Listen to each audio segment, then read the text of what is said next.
Welcome to Israel. Why is the Middle East important? We Christians are the Notzrim, according to most Jews today. We are the watchers on the wall. Our purpose as members of the Commonwealth of Israel is to serve and protect God's people. After the formation of the world, God enacted a plan, and that plan began in the Middle East at the Tigris and Euphrates rivers. And that plan concludes in that same place. The context of the entirety of God's plan begins and completes in and with Israel. There is no denying that, nor refuting it if you are a Jew or a Christian, and the anthropological evidence verifies it. For the purposes of this podcast, Israel is both a nation and a people. Welcome back, folks. This is Jeff Pelletier with Neil Johnson, and this is Israel. Why is the Middle East important? So, Neil, in our last episode, we were making the case for World War III, and we used the secular and biblical examples of that. So let's review the biblical example. Right. So the biblical example is completely contrary to the plans or the efforts of the non-biblical men. As far back as Nimrod, who wanted to make the Tower of Babel, and he rebelled against God.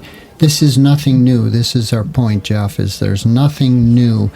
And so the anti-biblical men, if you will, they have a certain plan, and it does entail and encapsulate this idea of a World War III. Mm-hmm. However, yes, biblical men have also said, yes, while that's true, and that's exactly what Jesus said, there will be wars and rumors of wars, there's this destruction, there's all these things happening. While that's true, there will also be people who will be reaching out, and there will be revival, as it were. They will be reaching out to God. They will say, hey, I don't understand all this, but it doesn't matter. I am going to reach out toward God.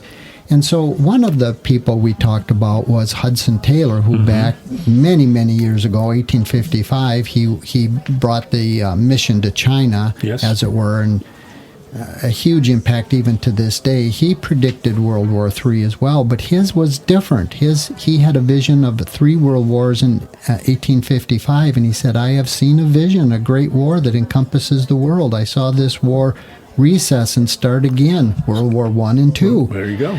After this, I saw much unrest and revolts that will affect many nations. I saw spiritual awakenings. So he is repeating basically in a vision what the Lord said, this is what it will be like. He said in Russia, now of all things, because Russia today, we are bombarded with the Ukraine.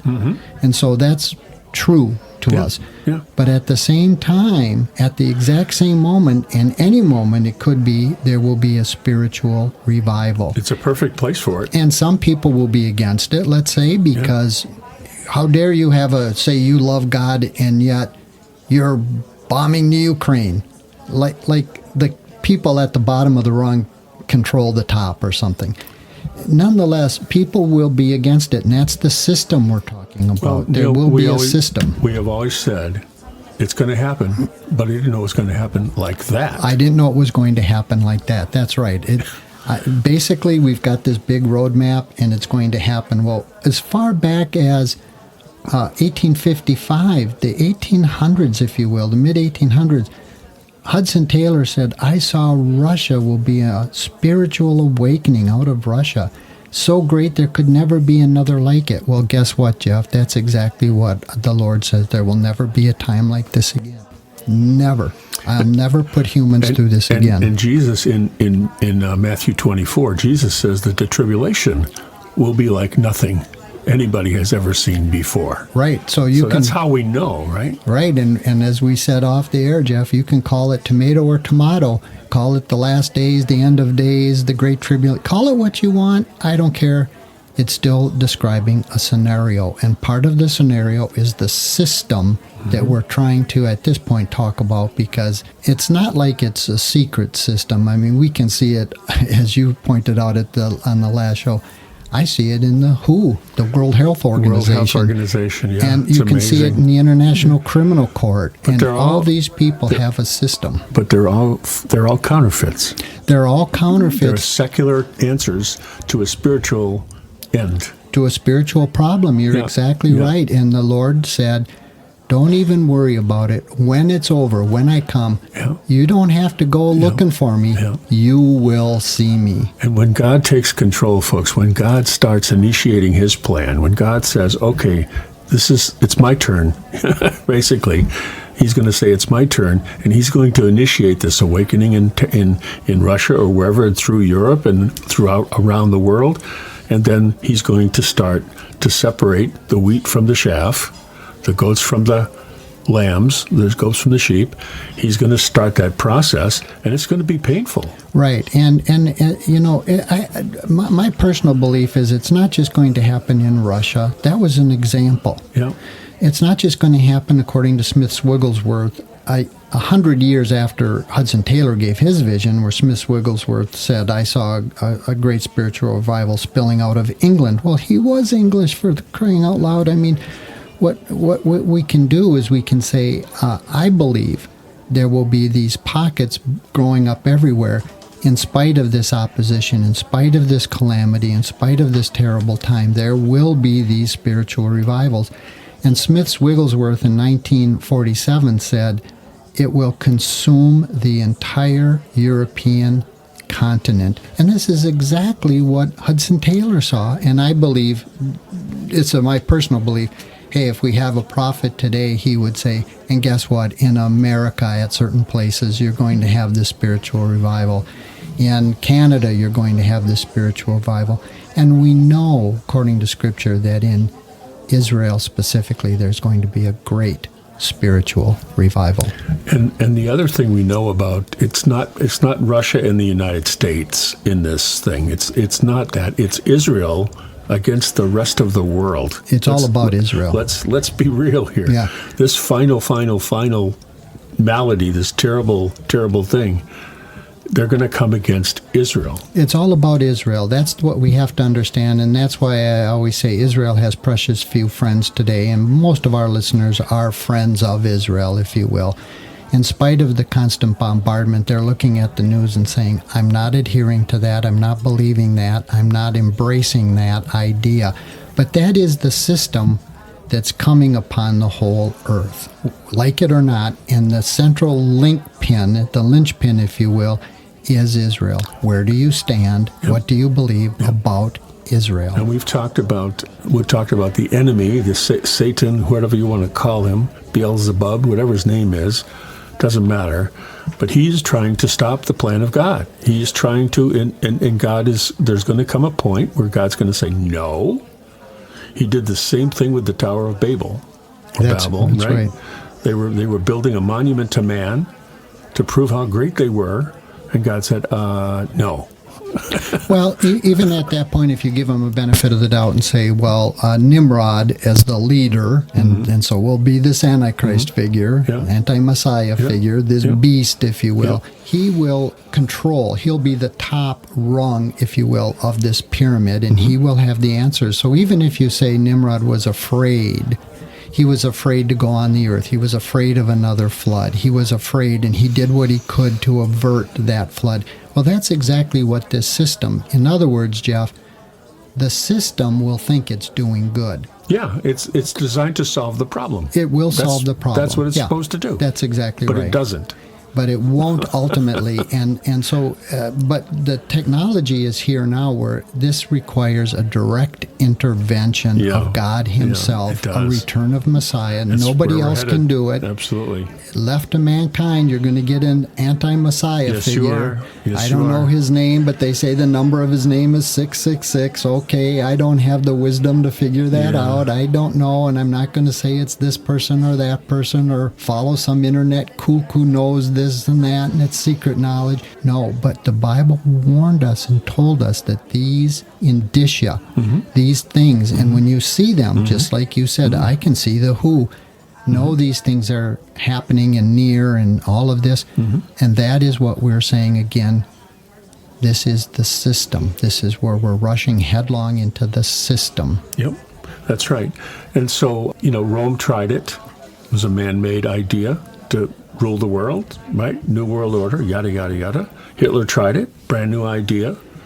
The Third Reich, going to rule the world, make things great, right? Failed, right? They've all failed. Every attempt has failed. The Chinese tried to do it with a great empire, failed. Okay, so they've all failed because it's never succeeded because mankind, humanity, isn't capable of replacing God, yet we continue to try.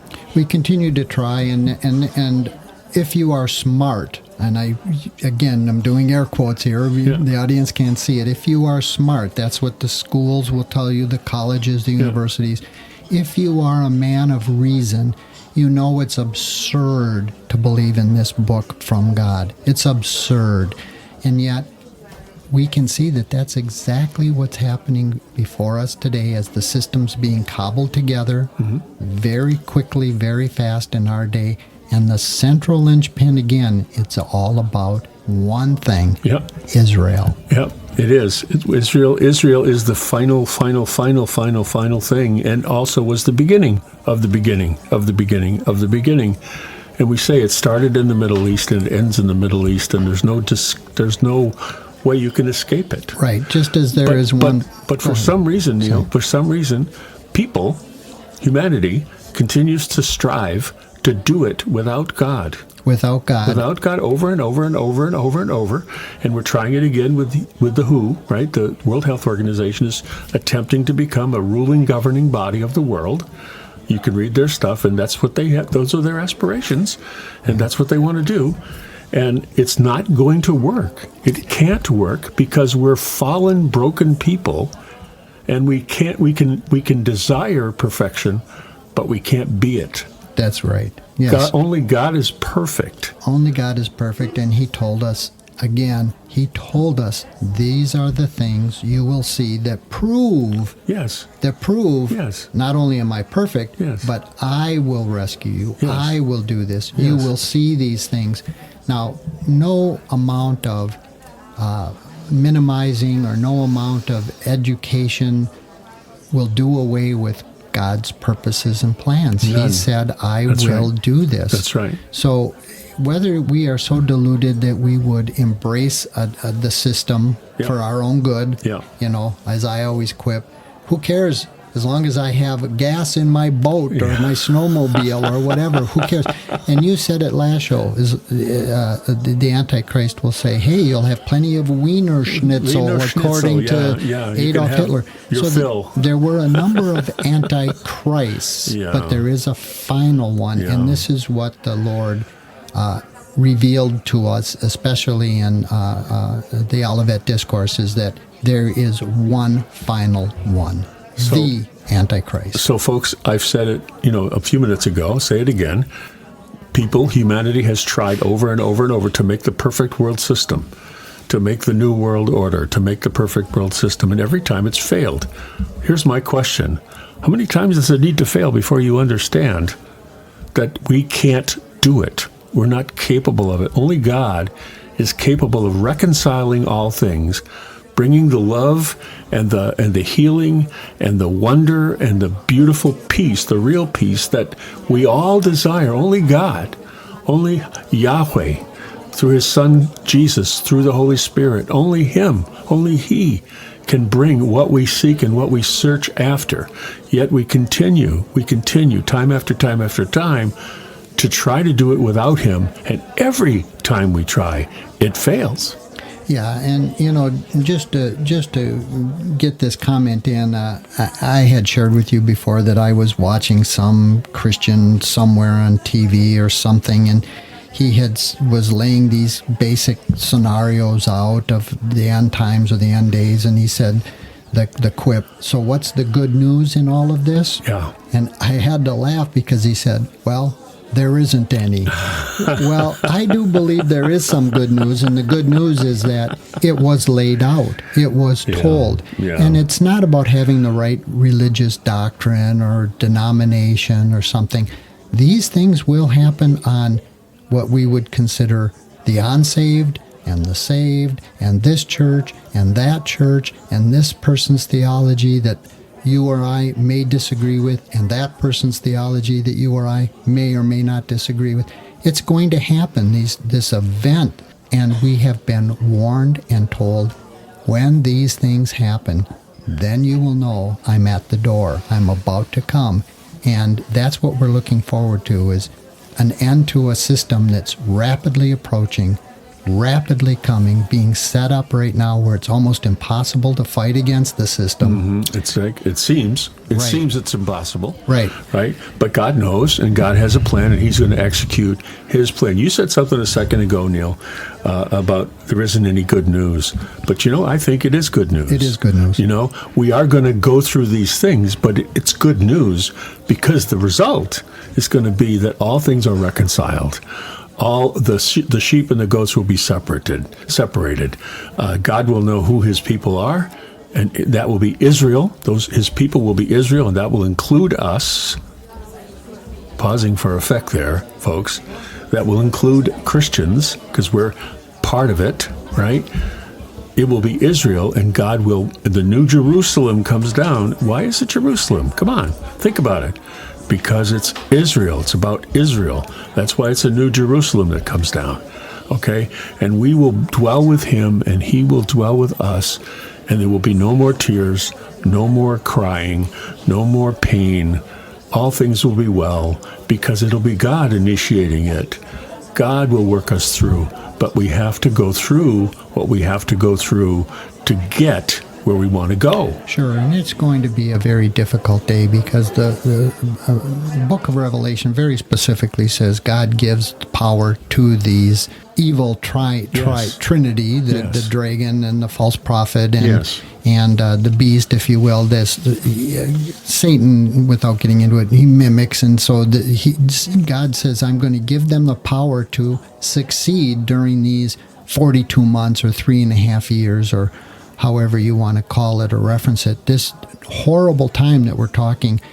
But what blessings there are promised to those who endure this horrible system. And it won't be easy. I mean, it's going to be very difficult, because the system is being set up as we speak, as we present this podcast, that how dare you go against the system? How dare you? Are you a troublemaker? That's right. I just want, as Paul Henry Speck said, as we said in the last podcast, we don't care. Just lift us out of this economic morass, out of this terrible time we're in. Please help us. And that's what we have to do as believers, is say, okay, I understand this is coming. I understand this is, in fact, maybe here, and in some places it's more here than other places at different times. But we will go through that. They will have the victory, but we are promised a great reward if we remain faithful to the end. In other words, there's no escaping this. But we wouldn't be humans. We would not be a human being if we didn't say to ourselves, I believe that. While that's true, I have one question. How do I escape it? How do I get out of this? How do I get out of this? And that's where doctrines like the rapture come from.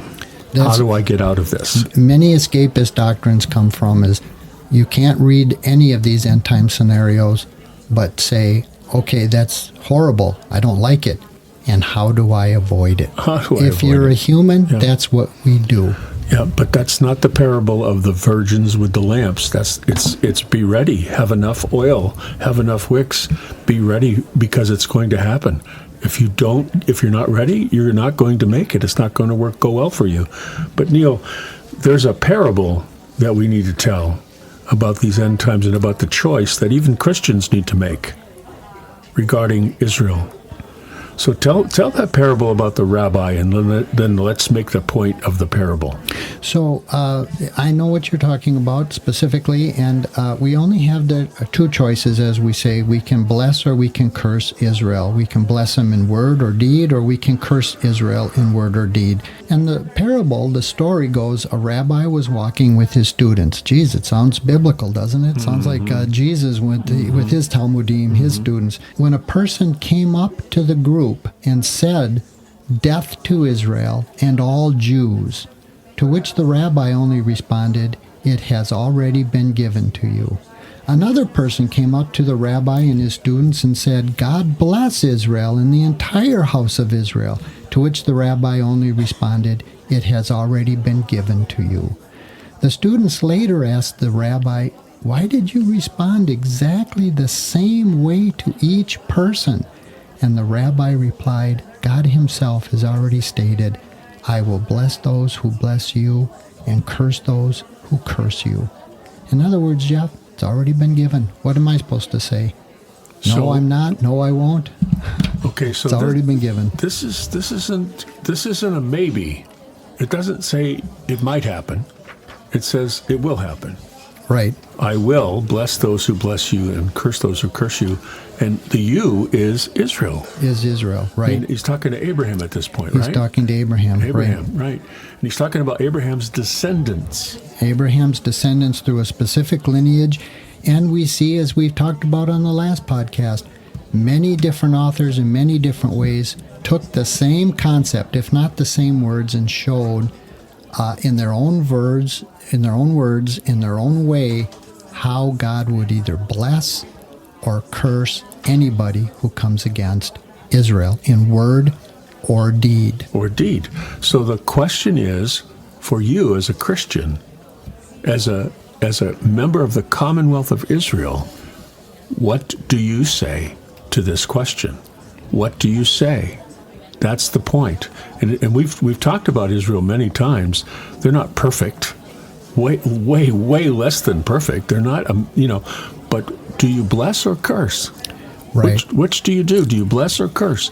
So you have a brother in your family, or you have a spouse, or you have a best friend in your family. That person does something you don't like. You still love them. You still bless them because they're your brother. You still bless them, and that's the kind of the thing about Israel. It's like we don't condemn Israel. We don't condemn Israel, ever condemn Israel. We can be disappointed, we can be angry, we can be frustrated, but we still love. We still love because they are the chosen people, and we are with them. We're in their family now. So we've been grafted in, we've been adopted in with the full rights of a firstborn son. We are in, but we're in Israel. We're part of the Commonwealth of Israel. And folks, if we don't get that, those blessings and curses will come back to us, and we won't like it. And they're real blessings, and they're real curses. It's not just a ephemeral concept. Yeah. No, it's powerful and it's real, and you will get them if you bless Israel. Bless Israel. Financially, you get blessed. or in word. Yes. Or you will get cursed, if you will, negative things. I think it's really important, too, to read. Joel 3 does say, "In those days and at that time, when I restore Judah and Jerusalem from captivity, I will gather all the nations and bring them down to the valley of Jehoshaphat." That's a valley outside of Jerusalem. Nonetheless, God says, when I restore, not if. And he says, there I will enter into judgment with them concerning my people, my inheritance, Israel. Wow, God just said, Israel is my people and my inheritance, whom they have scattered among the nations as they divided up my land. In other words, it seems like the fear of God is almost gone in this day, that he is not messing around. He said, I'm going to judge you on one thing and one thing only. How did you treat my people, my inheritance, Israel? Did you divide up my land? So God equates himself with this people group. My people, my inheritance, my land. And he is not allowing it to go to anybody else because it's outside of his plans and purposes. But the system, the global world system that we live in today, and it's no accident that we're here, we have to stress that, it's no accident that we're here, is against Israel. It's only one thing they can agree on. We're against Israel. It's amazing. I can't fathom it. And I was just recently watching television where a bunch of European nations are recognizing a non-existent nation of Palestine. And it never existed. That's the point. But we can make anything up out of whole cloth, and that's the system. If you are loving and if you care, you will do X. Well, this is what we heard from, whether it's the Japanese during World War II or it was Hitler and the Nazis during World War II. If you get with the system, you will be okay. If you join the party, you will be okay. If you care about global peace, here's our demands, here's our objections to the world's efforts and so on. But the world didn't listen to it then, but we're listening to it today, and it's all about how do you see Israel? Is Israel to blame? Are they bad? Are they good? It's all about how does one process that little dot on the globe, as we call it, that little speck in that little insignificant people group. You know, Jeff, I say to you that things are rarely as bad as we fear, nor are they ever as good as we hope. There's only one thing that is better than we expect, and that's God's promise of an eternity with Him. For He wrote about it, Paul wrote about it in 1 Corinthians, and he was referencing Isaiah when he said, and this is Paul who said this, the apostle to the Gentiles, as it were, eye hasn't seen, nor has ear heard, nor has it entered into the heart of man. In other words, you've never even thought about how great this is. The things which God has prepared for them that love Him. Stay tuned for a special Hebrew blessing at the end of every episode, including this one. This has been a great discussion. I look forward to how it continues to unfold. As you can tell, Neil and I enjoy talking about the subject as it helps us to get to the root of the matter about God and why Israel and the Middle East are so important. Thank you for listening to this podcast, and we would love to hear from you. Visit us at our home at podbean.com. Israel, why is the Middle East important? That's podbean.com. Israel, why is the Middle East important? And you can find us any place great podcasts can be found. And you can find us on Facebook using the same title. And you can email us at whyisthemiddleeastimportant@gmail.com. That's whyisthemiddleeastimportant@gmail.com. We'd love to hear from you. And if you like what you hear, please invite your friends to the conversation. You know, one thing Neil and I always say to each other is, I don't know, because it is by having an opinion, yet holding it with an open hand, that we continue to grow. Shalom. See you next time. Wait for the blessing.